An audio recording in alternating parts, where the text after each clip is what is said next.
Halo sobat, jumpa lagi melanjutkan kisah Nogososro dan Sapu Inten untuk sobat semua. Pada kesempatan ini kita mengambil episode Gajah Suro menyerahkan diri.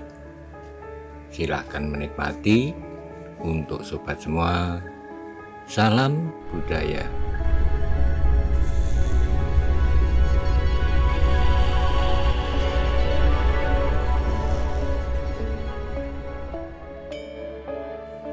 Pada episode sebelumnya dikisahkan bahwa Gajah Suro mengalami dilema.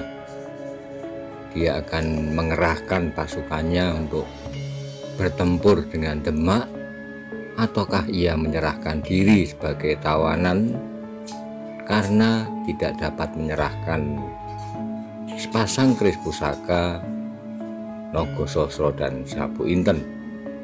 Lalu bagaimana kelanjutannya? Mari kita simak bersama-sama.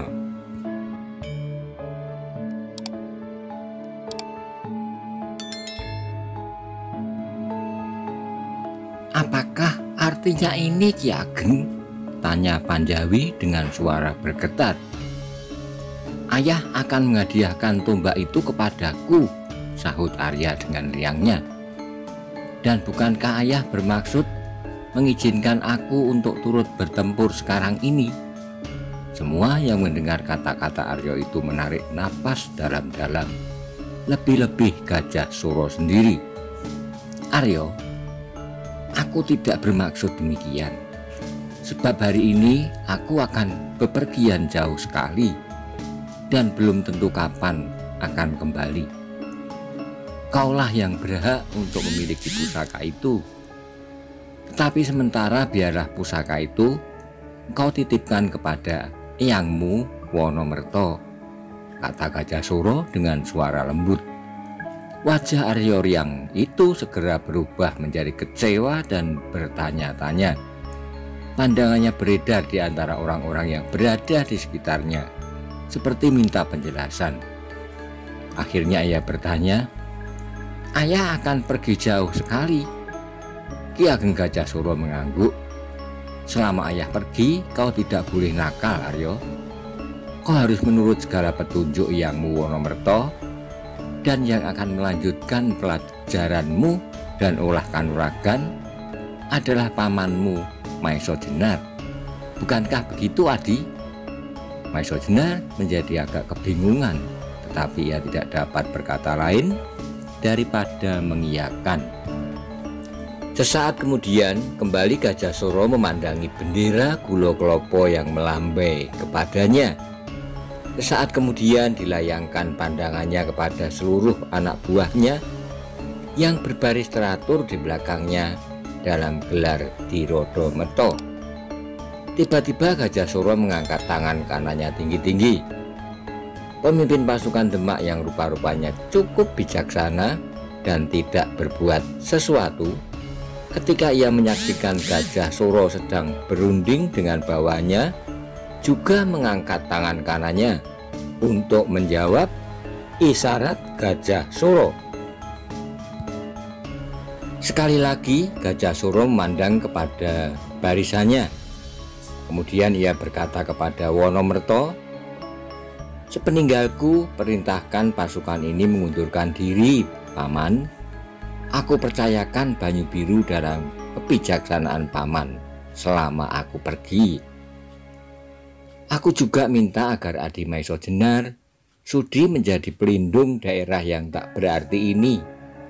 Aku titipkan Arya kepadamu, lanjut Gajah Suro kepada Maiso Jenar. Kemudian sehabis mengucapkan kata-kata itu, Gajah Suro menarik kekang kudanya yang kemudian berlari dengan kencangnya menuju ke arah pasukan dari Demak. Melihat Gajah Suro telah datang seorang diri, pemimpin pasukan dari Demak itu pun segera menyongsongnya bersama dua orang pengawalnya. Lihat Ki Ageng Gajah Suro pergi seorang diri, ke arah pasukan-pasukan dari Demak itu, Aryo terkejut. Untuk beberapa saat ia diam kebingungan. Tetapi setelah ingatannya berjalan kembali, ia berteriak memanggil. Untunglah bahwa Maiso Jenar cepat bertindak, menangkap kendali kuda Aryo yang hampir berlari memburu. Sambil memanggil-manggil ayahnya, Aryo meronta-ronta, memukul-mukul tangan Maiso Jenar yang memegang kendali kudanya itu. Wonomerto memandangi Aryo dengan dada sesak. Perlahan-lahan ia mendekati anak itu dan menghibur sebisa-bisanya.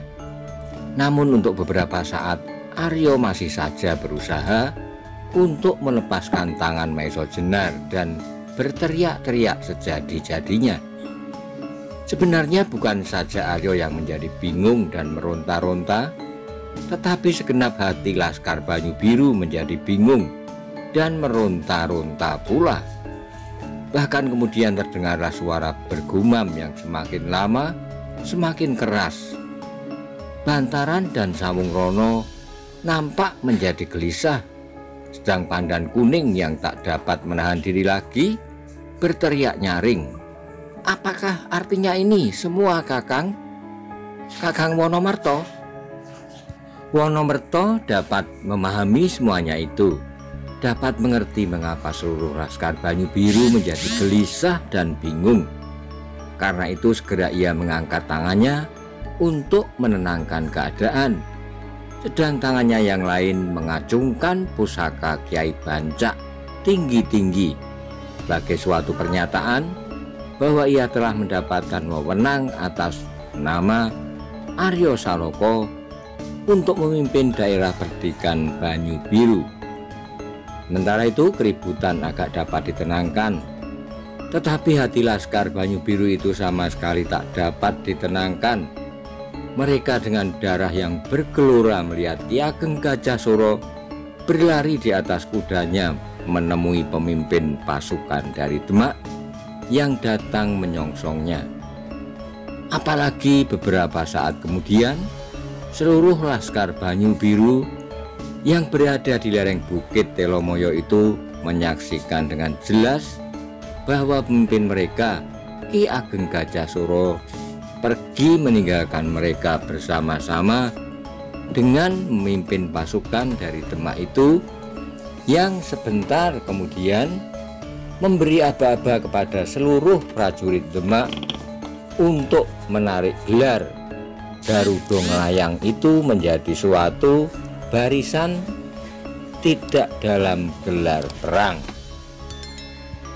Rasa-rasanya Laskar Banyu Biru itu hampir meledak ketika mereka menyadari bahwa pemimpin mereka telah pergi menyertai pasukan dari Demak yang menurut anggapan mereka tidak lebih dari seorang tawanan. Dalam keadaan yang demikian, segera Wonomerto membalikkan kudanya dan merasa perlu untuk memberi penjelasan. Segera dengan isyarat tangan ia memanggil segenap pemimpin kelompok dalam kesatuan Laskar Banyu Biru. "Anak-anakku Laskar Banyu Biru yang setia kepada pemimpinnya, atas nama kekuasaan yang telah diserahkan kepada Aryo Saloko, perintahkan kepadamu untuk tetap tenang dan setelah ini menarik kembali seluruh laskar kita. Penjelasan mengenai hal ini akan aku berikan kemudian," kata Wonomerto. Mendengar keterangan singkat dari seorang kepercayaan Gajah Suro itu, beberapa orang menjadi ribut, sedang beberapa orang lagi menjadi kebingungan. Tetapi bagaimanapun Laskar Banyu Biru adalah laskar yang patuh dan setia, sehingga bagaimanapun terjadi pergolakan di dalam dada, namun mereka harus mentaati perintah pemimpin mereka atau yang dikuasakan. Dan sekarang ternyata Wonomerto yang memegang pusaka Kiai Bancak itu berbicara atas nama pemimpin tanah Perdikan Banyu Biru. Karena itu tak seorang pun yang berani melanggar perintahnya. Penjawi yang sebenarnya sama sekali tidak rela melepaskan Gajah Suro menjadi gemetar tubuhnya. Wajahnya jadi sebentar merah dan sebentar kemudian memutih, pucat hampir seperti mayat. Giginya terdengar gemeretak, dan pengertian perasaan yang bercampur aduk antara marah, kecewa, dan bingung, tetapi juga kesadaran dan pengertian bahwa apa yang dikatakan Gajah Soro adalah benar. Sementara itu, iring-iringan pasukan Demak itu berjalan terus semakin jauh, meninggalkan kepulan debu putih yang segera lenyap disapu angin pegunungan. Sebentar kemudian, pasukan yang membawa Ki Ageng Gajah Soro itu lenyap.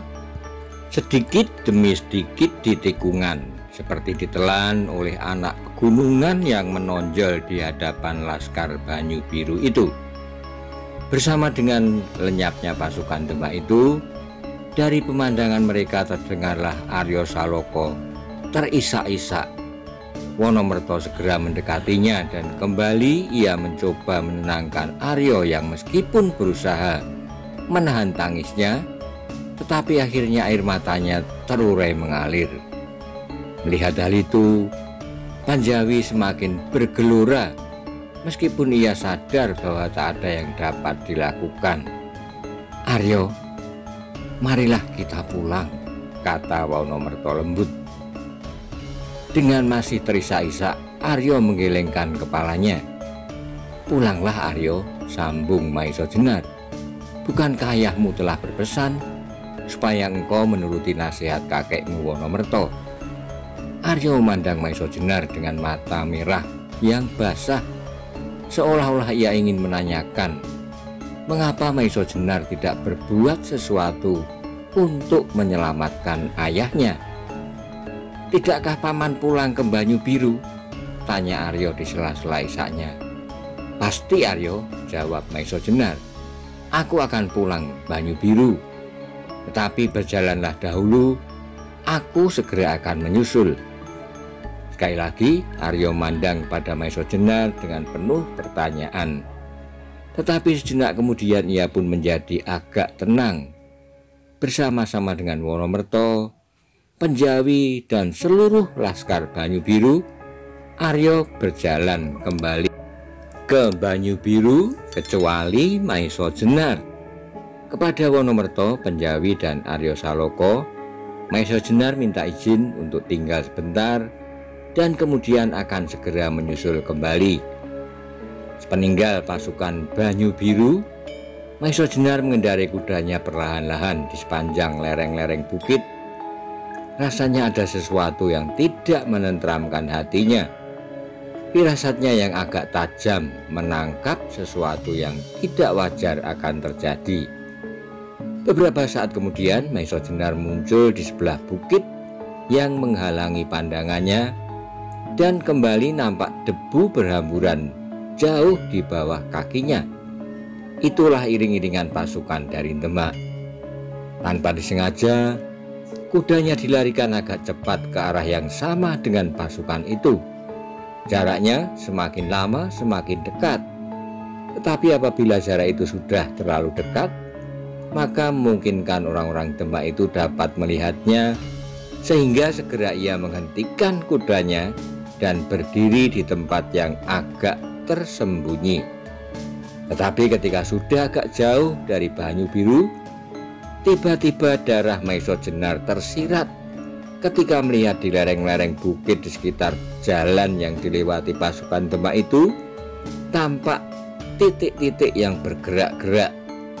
Ia menjadi curiga dan dengan penuh perhatian dicobanya untuk mengetahui apakah sebenarnya yang nampak bergerak-gerak itu. Maiso Jenar menjadi semakin terperanjat ketika ia yakin bahwa titik-titik yang bergerak-gerak itu adalah manusia-manusia yang bersenjata. Tetapi sebelum sempat ia berbuat sesuatu, orang-orang bersenjata yang bergerak-gerak di lereng-lereng bukit di sekitar jalan itu telah mulai dengan sebuah serangan yang melanda seperti air pasang. Inilah gelar Samudra Rob yang menyerang gelombang demi gelombang dengan jumlah pasukan yang besar. Dari jarak yang agak jauh, Maesha Jenar melihat iring-iringan pasukan Demak itu berhenti, dan sebentar kemudian ia melihat gerakan yang cepat dari pasukan itu menjadi sebuah gelar gedong minep. Ini agak aneh bagi Maesha Jenar. Mengapa pasukan dari Demak itu mengambil gelar yang sebenarnya kurang menguntungkan untuk melawan gelar Samudrorop? Tetapi terlintaslah dalam benak Maesha Jenar bahwa di dalam pasukan dari Demak itu ada seorang yang akan dibawa menghadap kepada Sultan Demak. Jadi pastilah bahwa pemimpin pasukan penyerangan itu berusaha untuk membebaskan Gajah Soro. Mendapat pikiran yang demikian, dada Maesha Jenar menjadi sesak. Tetapi sementara itu ia tidak dapat berbuat sesuatu. Dalam hati Maesha Jenar berkesimpulan suatu tafsiran bahwa ini adalah suatu kesengajaan dari pihak-pihak yang ingin melihat suasana Banyu Biru menjadi semakin keruh. Ternyata bahwa mereka telah menyiapkan pasukan untuk bermacam-macam kemungkinan dan kepentingan. Di lembah di bawah lereng Bukit Telomoyo itu segera terjadi suatu pertarungan yang sengit. Gelar Samudrorop itu bagai gelombang menghantam pasukan dari Demak yang berada dalam kedudukan yang kurang menguntungkan. Hal ini rupanya kemudian disadari bahayanya. Maka dengan suatu gerakan melingkar, pasukan Demak yang terlatih baik itu mengubah gelarnya menjadi seolah-olah suatu permainan yang selalu bergerak-gerak. Kedudukan mereka nampaknya menjadi sangat lemah di bagian depan, sehingga banyak lubang pertahanan yang dengan mudahnya disusupi oleh penyerang. Tetapi tidaklah demikian sebenarnya. Melihat perubahan itu, Maesha Jenar yang hanya dapat melihat dari jauh menarik napas lega. Seolah-olah ialah pemimpin pasukan dari Demak itu, dan segera nampak bahwa pasukan penyerang itu tidak banyak dapat berbuat melawan satu pasukan yang teratur baik dan terdiri dari orang-orang pilihan. Pasukan Demak itu telah mengubah gelarnya menjadi gelar Jurang Growo, gelar yang dapat menampung beberapa pun banyaknya air yang mengalir melandanya. Meskipun serangan-serangan lawannya itu seolah-olah dengan mudah dapat menyusup ke dalam gelar pasukan Demak, tetapi demikian gelombang itu masuk, demikian gelombang itu dibinasakan oleh pasukan-pasukan yang justru berada di garis kedua dan ketiga. Tetapi karena jumlah penyerang-penyerang itu demikian banyaknya, maka pertempuran itu pun berlangsung dengan hebatnya. Maesha Jenar melihat pertempuran itu tanpa bergerak dari punggung kudanya, seolah-olah ia terpaku di atasnya. Meskipun hatinya bergelora hebat, ia hanya dapat menekan dadanya dengan tangannya. Sebab dalam kedudukannya yang sekarang tidaklah mungkin ia turut campur. Tiba-tiba tanpa disengaja, mata Maesha Jenar merasap ke atas bukit kecil di sebelah lembah, di mana pertempuran yang hebat itu terjadi. Di sana dilihatnya beberapa bayangan yang ternyata adalah orang-orang berkuda